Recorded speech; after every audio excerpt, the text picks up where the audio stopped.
Good morning. Hi. It's 11 o'clock and it's that time again on a Sunday. Not quite such a beautiful day outside today as it was last Sunday when I was filled with daffodils. Wow, I've really thought long and hard about what poem to choose for today.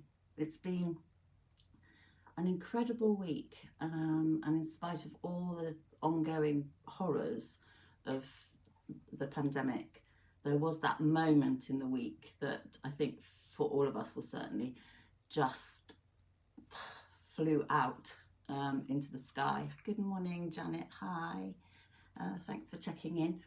And it was that amazing poem written and read by an extraordinary young woman of 22, Amanda Gorman. I think it's just gone viral. Everybody's been listening to it.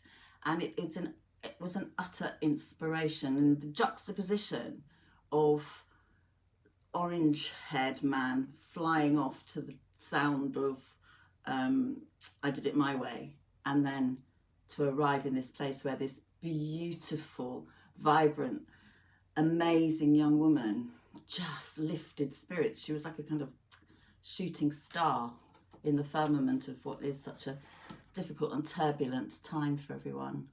And so really reflecting quite a lot on what poem I could bring today, when really poetry was central this week. And of course, everyone knows, and as she said too, that speaking truth to power is one of the crucial roles of a poet, especially in the face of political and media rhetoric, which can obscure and manipulate, or feed us all this false stuff. She had a clarity and purity, and she said, and yet the dawn is ours before we knew it. Somehow we do it, and somehow we've weathered and witnessed a nation that isn't broken but simply unfinished.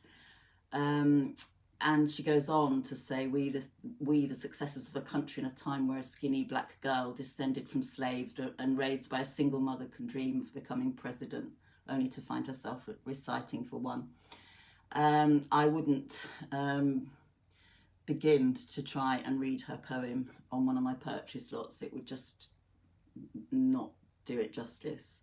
And I just urge everyone to go back again and again, as I have done this week, and listen to her. And interestingly, it's only the 6th time that there's been an inaugural poet. The first was in 1961 for JFK, and then in 1993 for Maya Angelou for Bill Clinton's first inauguration. And this Amanda felt very much to be walking in those same shoes as Maya Angelou. And so I returned to those women writers, those black women writers of the earliest part of the middle part of last century, to just reflect for a moment on that lineage, on that journey. And the poem I've chosen to read today is one I have read, actually. I read, I don't know, sometime last year. I think actually I know when it was. It was in August, around the time of the Black Lives Matter demonstrations.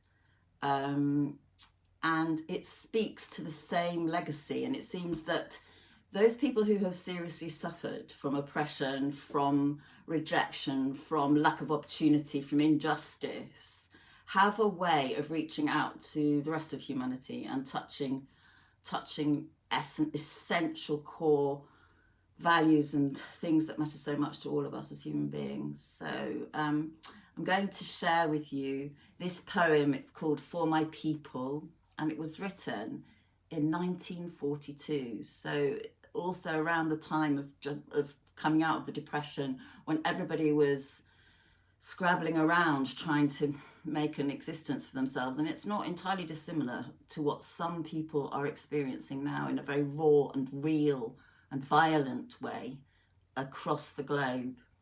So this poem, written in 1942, which is nearly 80 years ago, feels to me like reaching back into a time that is connecting so powerfully now with this wonderful, wonderful poem by Amanda Gorman. So this is For My People by Margaret Walker. For my people everywhere singing their slave songs repeatedly, their dirges and their ditties and their blues and jubilees, praying their prayers nightly to an unknown God, bending their knees humbly to an unseen power. For my people lending their strength to the years, to the gone years and the now years and the maybe years, washing, ironing, cooking, scrubbing, sewing, mending, hoeing, ploughing, digging, planting, pruning, patching, dragging along, never gaining, never reaping, never knowing, and never understanding. For my playmates in the clay and dust and sand of Alabama backyards, playing baptizing and preaching, and doctor and jail and soldier and school and mama and cooking and playhouse and concert and store and hair and Miss Chumby and company. For the cramped, bewildered years we went to school to learn, to know the reasons why and the answers to and the people who and the places where and the days when, in memory of the bitter hours when we discovered we were black and poor and small and different and nobody cared and nobody wondered and nobody understood. For the boys and girls who grew up in spite of these things to be man and woman, to laugh and dance and sing and play and drink their wine and religion and die of consumption and anemia and lynching. For my people thronging 47th Street in Chicago and Lenox Avenue in New York and Rampart Street in New Orleans.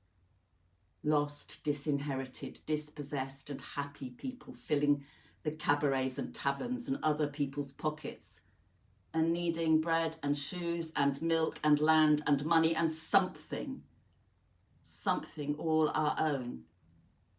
For my people, walking blindly, spreading joy, losing time, being lazy, sleeping when hungry, shouting when burdened, drinking when hopeless, tied and shackled and tangled among ourselves by the unseen creatures who tower over us omnisciently and laugh.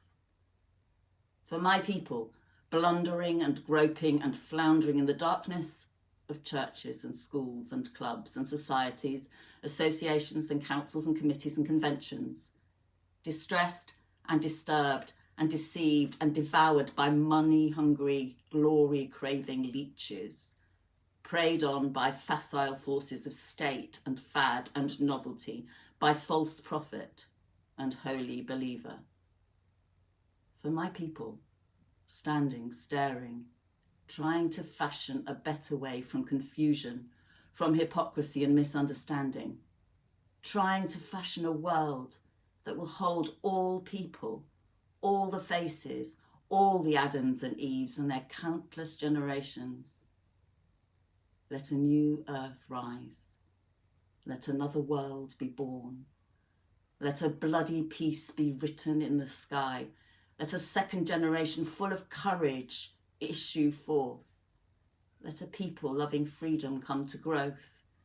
Let a beauty full of healing and a strength of final clenching be the pulsing in our spirits and our blood. Let the martial songs be written. Let the dirges disappear. Let a race of men now rise and take control.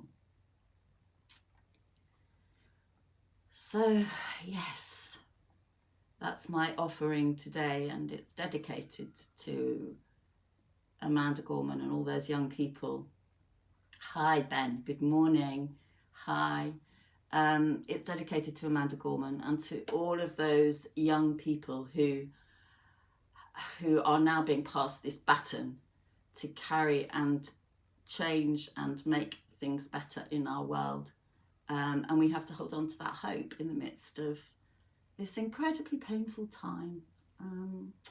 But what an uplifting and glorious, glorious young voice that had the maturity of poetry of the ages. So thank you so much for checking in and for your really kind comments on the poetry slot on Sunday mornings.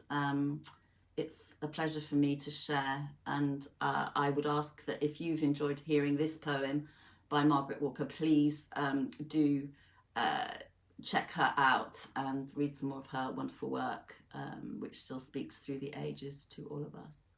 So wishing you a good week with grit, resistance, and using your imaginations, because they're a great place to rest emotions. In writing, just get your journal out and just write, or do whatever it is that brings you moments of joy. Thank you. Take care.